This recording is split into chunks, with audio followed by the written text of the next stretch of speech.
Hi hello friends, welcome to A time cinema GST movie review. ఈ వీడియోని ఒక like చేసి కొత్త వచ్చిన వాళ్ళైతే మన ఛానల్ని సబ్స్క్రైబ్ చేసుకోండి ఫ్రెండ్స్. మూవీ రన్ టైం వచ్చేసి 2 hours 9 minutes ఉంది. ఇదొక కన్నడ మూవీ. తెలుగు డబ్బింగ్ అయితే పర్వాలేదు, బాగానే ఉంది. Cinematography okay. ఇదొక హర్రర్ కామెడీ మూవీ, కానీ జంప్ స్కేర్ ఇలాంటివి ఏమి ఉండవు. బేసిక్ స్టోరీ లైన్ ఏంటంటే లక్కీ చనిపోవాలని అనుకుంటాడు, కానీ చనిపోలేకపోతాడు. లక్కీని ఆత్మలు కాపాడతాయి. అసలు ఎందుకు లక్కీ చనిపోవాలనుకుంటున్నాడు అండ్ ఆ ఆత్మలు లక్కీని ఎందుకు కాపాడాయి, తర్వాత ఏం జరిగింది అనేది బేసిక్ స్టోరీ లైన్. మూవీలో ఎమోషన్ సీన్స్ అయితే వర్క్ అవ్వలేదు ఫ్రెండ్స్. అయినా దయ్యాలతో మీటింగ్ ఏంటిదో, వాళ్ళు ఒక్కొక్కరు ఎలా చనిపోయారు అని స్టోరీ చెప్పడం, ఆ స్టోరీ కూడా చాలా ఫోర్స్డ్ గా అనిపించింది. ఏదో ఫాస్ట్ గా ఉంటుంది స్టోరీ. అందుకే ఆ స్టోరీస్ ఇంపాక్ట్ అయితే మన పైన ఉండదు.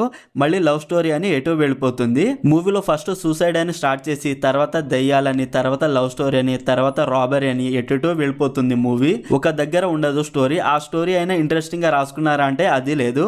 రైటింగ్ అయితే బాగలేదు friends and screen play work అవ్వలేదు. అనవసరమైన టైంలో సాంగ్స్ అయితే వస్తూ ఉంటాయి. మూవీలో కామెడీ కూడా చాలా ఫోర్స్డ్ గా ఉంది. మూవీ స్టార్టింగ్ కూడా తర్వాత మూవీ గ్రాఫ్ డౌన్ అవుతూ వచ్చింది. సెకండ్ హాఫ్ అయితే బోరింగ్ గా ఉంది. Slow screenplay and boring writing. ఈ మూవీని ఫ్యామిలీతో చూడొచ్చా అంటే చూడొచ్చు friends. No adult scenes and no bad language. Overall ఈ మూవీ నాకైతే నచ్చలేదు ఫ్రెండ్స్. వేస్ట్ ఆఫ్ టైం అనిపించింది. మరి మీరు ఈ మూవీ చూసుంటే మీకు ఎలా అనిపించిందో కామెంట్ చేయండి ఫ్రెండ్స్. Streaming on G5. మరిన్ని మూవీ రివ్యూల కోసం మన ఛానల్ని సబ్స్క్రైబ్ చేసి బెల్ ఐకాన్ ఆన్లో పెట్టుకోండి. Thank you.